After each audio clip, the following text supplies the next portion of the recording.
வணக்கம் மக்களே. இந்த வீடியோவில் நம்ம என்ன செய்தி பார்க்க போகிறோம்னா, அச்சுச்சோ ராதிகா சரத்குமாருக்கு டெங்கு காய்ச்சல் இங்கே எப்படி இருக்காங்கன்னு தெரியுமா? இணையதளத்தில் வைரலாகும் செய்தி. வாங்க என்ன தகவல் என்ன செய்தின்னு இந்த வீடியோவில் விரிவாக பார்க்கலாம்.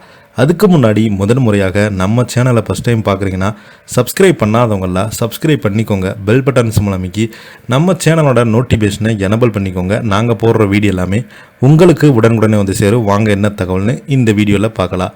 தமிழ் சினிமாவின் மூத்த நடிகையாக இருக்கக்கூடிய நடிகை ராதிகா சரத்குமார் தற்போது டெங்கு காய்ச்சலால் பாதிக்கப்பட்டு சென்னையில் உள்ள தனியார் மருத்துவமனையில் அனுமதிக்கப்பட்டதாக தகவல்கள் வெளியாகியுள்ளது. 2 நாட்களுக்கு முன்பு மருத்துவமனையில் அனுமதிக்கப்பட்ட இவங்க இருக்கும்போது இன்னும் 5 நாட்கள் அவங்க முழுவதும் குணமாகி வீடு திரும்புவாங்க என்று மருத்துவர்கள் தெரிவித்தாங்க என தகவல்கள் வெளியாகியுள்ளது. ஏற்கனவே கடந்த மார்ச் மாதம் 8ஆம் தேதி அன்று முழங்கால் வலி காரணமாக அறுவை சிகிச்சை செய்து கொண்டாங்க. இதற்காக அவங்க மருத்துவமனையில் அனுமதிக்கப்பட்டிருந்தாங்க. மேலும் அவரது கணவர் சரத்குமார் அவரை கவனித்து கொண்டதாக அவரது குடும்பம் தனக்கு மிகவும் நம்பிக்கை அளிக்கும் வகையில் இருந்ததாகவும் ராதிகா தனது மகளிர் தின பதிவில் உருக்கமாக குறிப்பிட்டிருந்தாங்க.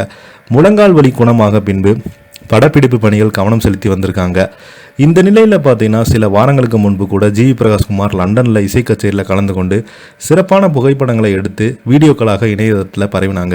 அதே போல் கடந்த 2024ஆம் ஆண்டு நடைபெற்ற மக்களவைத் தேர்தலில் பாஜக கூட்டணியில் வேட்பாளராக களமிறங்கினாங்க. தேர்தல் முடிந்த கையோடு சரத்குமார் மகள் வரலட்சுமி சரத்குமார் திருமணத்திற்காக ராப்பாளாக வேலை பார்த்தார். இதனாலேயே இவருக்கு உடல்நல கோளாறு ஏற்பட்டிருந்தது என ரசிகர்கள் ரொம்பவே கவலை தெரிவித்தாங்க. இந்த நிலையில் தற்போது சென்னையில் உள்ள தனியார் மருத்துவமனையில் அனுமதிக்கப்பட்டிருக்காங்க.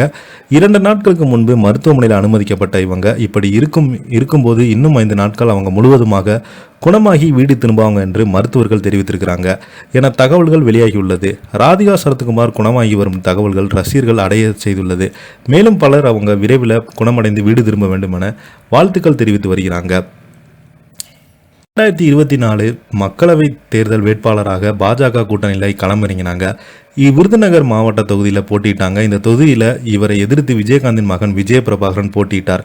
ஆனால் இந்த தேர்தலில் ராதிகா தோல்வியை தழுவினாங்க. மேலும் இந்த தேர்தலுக்காக விருதுநகர் தொகுதி முழுவதும் சூறாவளி பிரச்சாரம் மேற்கொண்டாங்க நடிகை ராதிகா அவங்க. இந்த நிலையில் டெங்கு காய்ச்சலால் பாதிக்கப்பட்ட தன்னுடைய மனைவி குறித்து சோசியல் மீடியா வாயிலாக நடிகர் சரத்குமார் அவர்கள் மருத்துவமனையில் இருக்கும் புகைப்படங்களில் வெளியிட்டு அவருக்காக ரசிகர்கள் அனைவரும் பிரார்த்தனை செய்ய வேண்டும் என்று அந்த போஸ்டில் பார்த்தீங்கன்னா கேட்டுக்கொண்டிருக்கிறாரு. இப்போ பார்த்தீங்கன்னா ராதிகா சரத்குமாருக்கு நிறைய பிரபலங்கள் ஆறுதல் சொல்லிட்டு வராங்க. இதை பற்றி நீங்கள் என்ன நினைக்கின்னு கீழே உள்ள கமெண்ட் பாக்ஸில் மறக்காமல் பதிவிடுங்க. இந்த வீடியோ உங்களுக்கு பிடிச்சிருந்தா லைக் பண்ணுங்கள், ஷேர் பண்ணுங்கள், கமெண்ட் பண்ணுங்கள். அப்போ தான் நாங்கள் போடுற வீடியோ எல்லாமே உங்களுக்கு உடனுக்குடனே வந்து சேரும். நம்மளும் நம்ம சேனல் சார்பாக ராதிகா சரத்குமார் அவங்க பூரண நலம் பெற்று வீடு திரும்ப வேண்டும் என்று வாழ்த்துகிறோம். நன்றி.